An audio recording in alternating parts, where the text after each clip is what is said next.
Hello everybody, I'm Coco Cosmos and I watched Lisa Frankenstein recently. I just gotta share my thoughts, man. So I remember watching the trailer a couple months ago and thinking, oh yeah, this is gonna be a good one. But I guess I forgot about it because I saw it again recently in an ad because it's now available to buy. So I sat back, relaxed, and hit play. Oh boy, did I not know what I was in for. So right off the bat, it's giving Heathers and Edward Scissorhands crossover. It's campy, it's fun, it's light. The 80s aesthetic is gorgeous, and it's what caught my eye initially. Now, I was born in the late 90s, but I always adored how fun everything looked back then. Although officially labeled as a horror comedy, it has a little bit of everything, making it perfect for parody fans. Written and co-produced by Diablo Cody, known for her work on Jennifer's Body and Juno, you know you're in for a good one. I've not watched Juno, but I have seen Jennifer's Body once and wasn't crazy about it, but I still love how extra it was. Another notable figure involved is Zelda Williams, voice of Legend of Korra's Kuvira, and daughter of late, great Robin Williams, making her directing debut with this film. But here's the thing, this isn't her using her dad's name. This is her using her talents, and boy does it shine. The direction made this movie every bit of good as it could be. The reception for the film was not amazing with critics, but it wasn't too bad. With Rotten Tomatoes giving it a 52% and IMDb with a 6.1 out of 10, it has a very middle-of-the-road opinion. Also, with only making 76% of their budget back at the box office. It's kind of wild though, because I could easily see this becoming a cult classic if more people got their hands on it. And from what I can tell, the general audience agrees with me.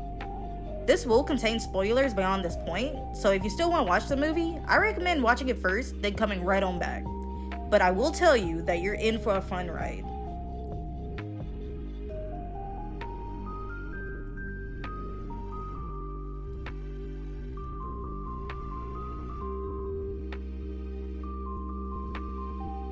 So it opens with our main character Lisa with her stepsister Taffy getting ready for a party. Lisa whips out a crimper. That's how you know this is not set in the present times. Taffy is a popular cheerleader and pageant winner. Lisa, not so much. Polar opposites trope? Check. While driving there, they start talking about crushes and what kind of guys they're into. Taffy likes jocks, but when Lisa says she's more into readers, she gets a look. Oh, and she hangs out in the cemetery because they're the only ones who get her. Now, like other girls, double check.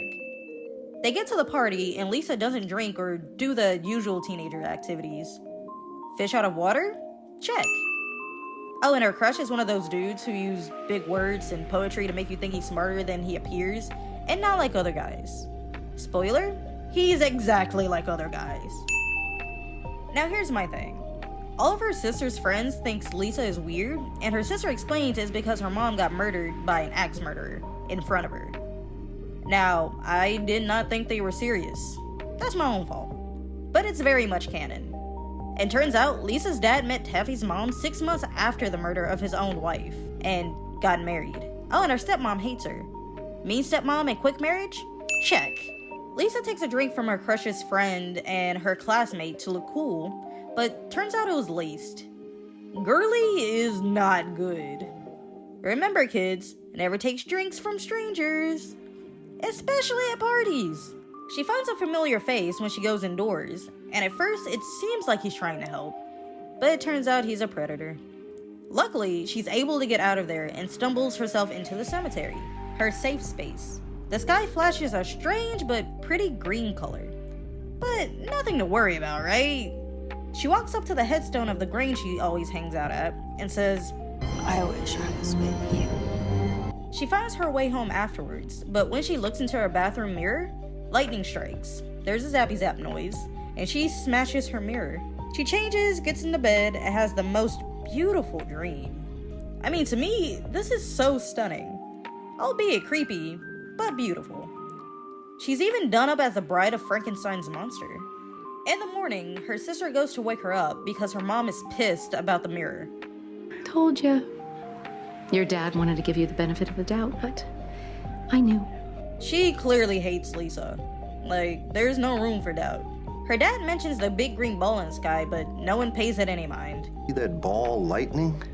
Big green ball in the sky? Never saw anything like that. Lisa's stepmom Janet goes to call her a vandal because she broke something else one time on accident. Then Janet blames her meanness because her dad blew up or whatever. Lisa's dad turns on the news and the reporter mentions that the cemetery got struck by lightning. Totally nothing to worry about, I'm sure. So her crush shows up to her slightly embarrassing job as a seamstress, important note for later, and he apologizes for the late drink and makes a super obvious pun. Her boss walks up to help, but accidentally roasts her. Do you two know each other from school? I didn't know Lisa had any friends. I can always count on her to work on Saturdays because she can't get a date. Dude's friend comes in being a butthole. Man, bro, what the fuck? So Lisa gets home from work to her family having dinner. She's greeted with this. Bro, they cannot be serious. Ain't no way. Zombie foreshadow. So the creature's here, and she's had the appropriate response. She ends up slipping off the roof, but luckily the creature is there to break her fall. But then this happens. Man, I would've. Yeah, exactly that. She goes back inside to call the cops, but the creature is on the other landline, seemingly curious about the shoe phone. Everyone calms down and they talk about music, where she mentions The Cure, and the creature is missing a hand. They make their way up to her room, where he's able to show her who he is. She asks why he's there, and turns out he's here to court her. She says, no thank you, she just wanted to not be alive, not with him romantically. The creature starts crying, but his tears smell absolutely awful, because they're basically dumpster juice drops coming from his eyes. She gets him into the shower, where there's a shower radio. Good lord, it would have been better if you hosed him off out back. Now that he's mostly clean, cue 80s makeover montage. I need one of these. Very popular character and his patch doesn't define him. What's his name? Patch.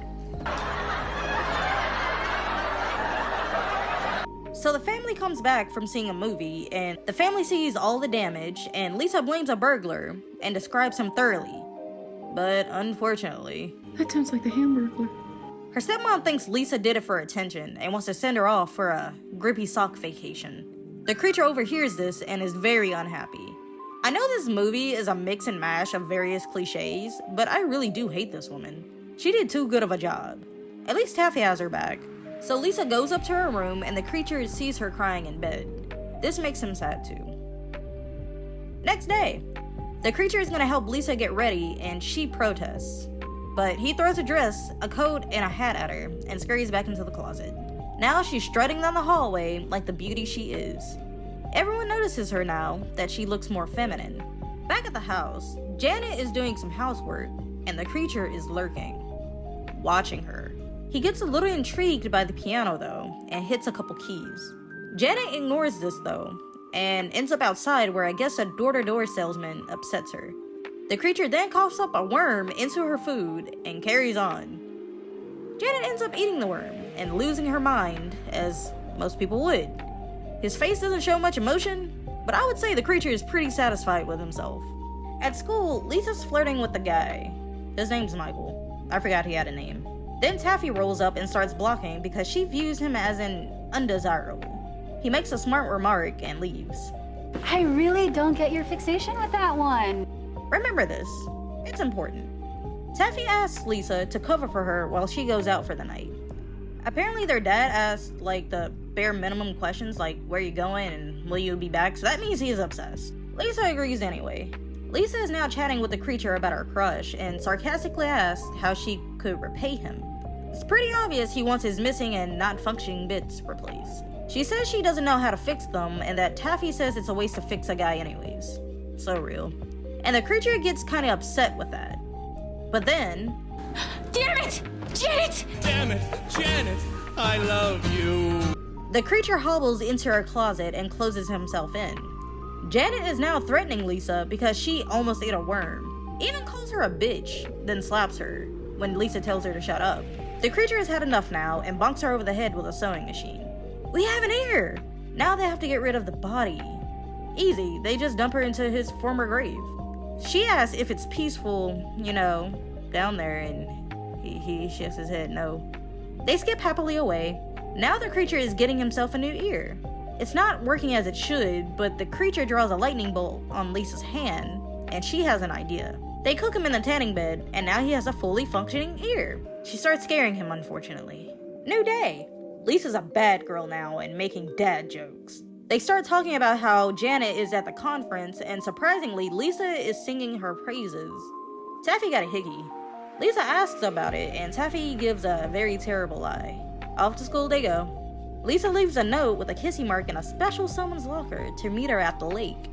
Lisa's painting her nails with whiteout during a test when Michael gives her a little look and she swoons. The note from earlier now has a big circle around the yes, and she's waiting on a bench for her guest. It's this guy. He tries to hold her hand, but no thank you. He asks about it, and she says that she will. For a shadow alert. They are going suspiciously deep into the woods and end up at the cemetery. Dude is creeped out and says it's not Christian. She starts walking through, and he's acting like a scaredy baby but follows her anyway. She asks him to touch her again, exactly like at the party. Surprise! They beat him up and take his hand. Bro starts hobbling away, but the creature takes care of it. New hand for the creature. Another trip to the tanning bed. Hold on a minute. Why is the creature kinda... He's moving a bit swifter too. They dance and celebrate a little. The creature gets excited and drags her back inside. Now with his 2 functional hands, he can play her a little something on the piano. He asks if she can play and points to the sheet music that was already there. It's her dad's, but he doesn't play anymore. Lisa and the creature end up doing a duet together, and it's a whole performance. The creature starts crying again, and it smells god-awful. I'm not gonna lie, I don't remember Cole Sprouse looking this good. So Taffy and Dad are home, and Taffy tells everyone that she finally got her standing back tuck. So excited. Taffy's off to tell her mom, but we all remember what happened to her.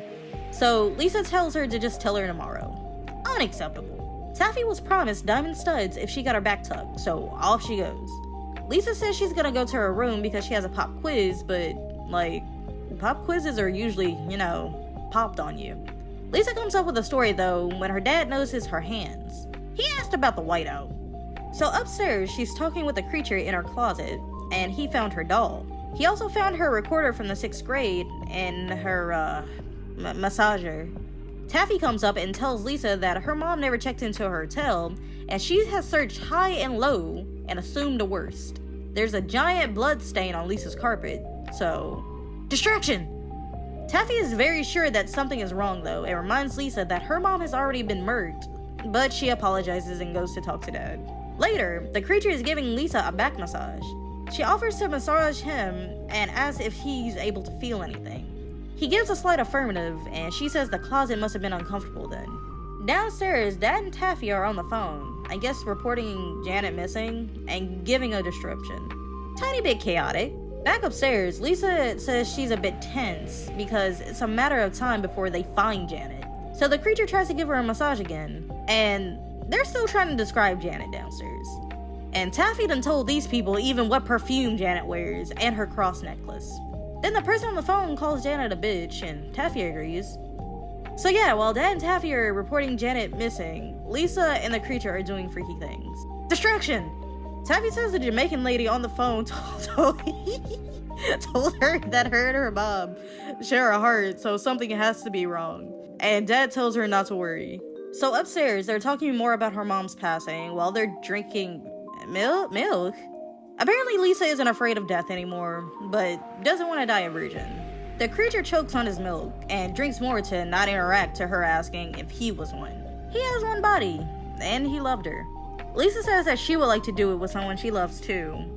Like Michael! Lisa says screw it because they've committed crimes and she might as well. She asks the creature if he thinks it's a good idea, and his face reads, "Oh yeah, totally." Cole Sprouse is so good in this movie, man. He doesn't have to say a word. Like, he doesn't say a word until the end of the movie, but his face definitely said it all.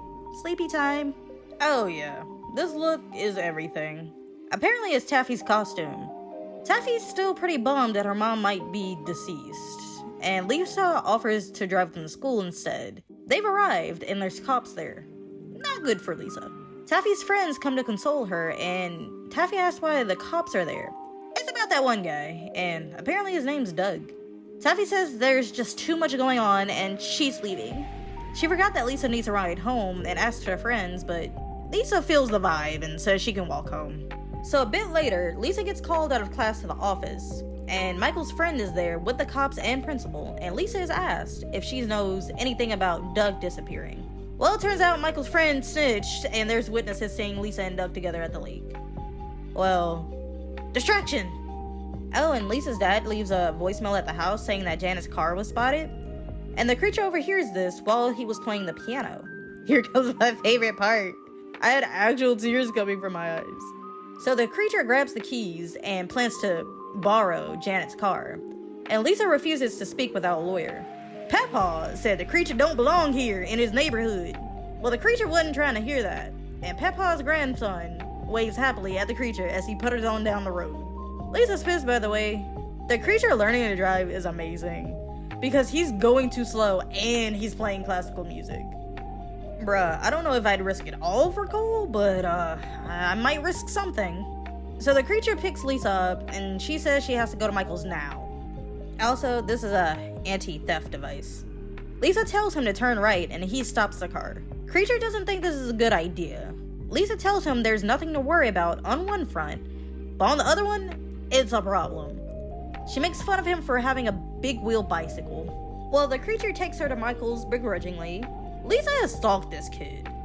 It's funny because I was wondering, if they don't talk, how does she know his address? Lisa gets an attitude with the creature and then tells him not to be seen and marches up Michael's driveway. Taffy's car? Also, why is dude's door unlocked? In this rich white neighborhood, they should not be this comfortable, because something like this very thing could happen. So Lisa walks up the staircase and hears voices. Plural. You can all guess what's happening. Now we overanalyze every interaction. Lisa, extra pissed. Taffy said it wasn't on purpose, but Michael made her feel special. Michael calls her kiddo, and I would have lost my mind even further. Lisa then tells him how pretentious he is, and here comes my other favorite part. Buddy shows up with an axe, cranks up the stereo, and takes Michael's tool. This shit could not have been more comical if they tried. Lisa stops him before he hurts Taffy, and the creature collects what he came for. Taffy is 100% having the proper reaction. The creature puts away in Janet's car, and Lisa puts Taffy in hers. They meet up near the woods, and Taffy is still having the appropriate response. Lisa tells Taffy that she appreciates that she treated her like family, and gives Taffy her rosary. She tells her that she's a great person, and that she loves her. As soon as Lisa turns her back, Taffy gets the f*** out of there. Lisa with the axe found the creature at his grave, and the creature has a ding-dong in his pocket. So Lisa and the creature are in love now, and Taffy has wandered towards the road when a guy sees her covered in blood, and he proceeds to mind his business. So Lisa sews on the new noodle, and they do what people do sometimes. Now they're both sad because Lisa has to end it all because the cops are coming. She leaves him a note. They share a last kiss, and Lisa gets cooked. The creature is super sad as the fire breaks out, and the neighbors are being nosy. Lisa's dad and Taffy are visiting Lisa's grave, leave flowers, then go to visit Janet's. There's a beloved wife etching on Lisa's grave. On a bench near the lake, the creature, who is now fully alive, is reading poetry to someone wrapped in bandages, and thus concludes Lisa Frankenstein. In the words of Trin Lavelle, I love that. You guys don't understand. I loved that. You guys don't understand that I loved that. Y'all don't understand. This has become one of my favorite movies. I love this movie. I hope you love this movie. It's a 9 out of 10 for me. But what do y'all think? Got any other movies you want me to analyze, rant about, or review? Let me know in the comments below. Coco Cosmos out.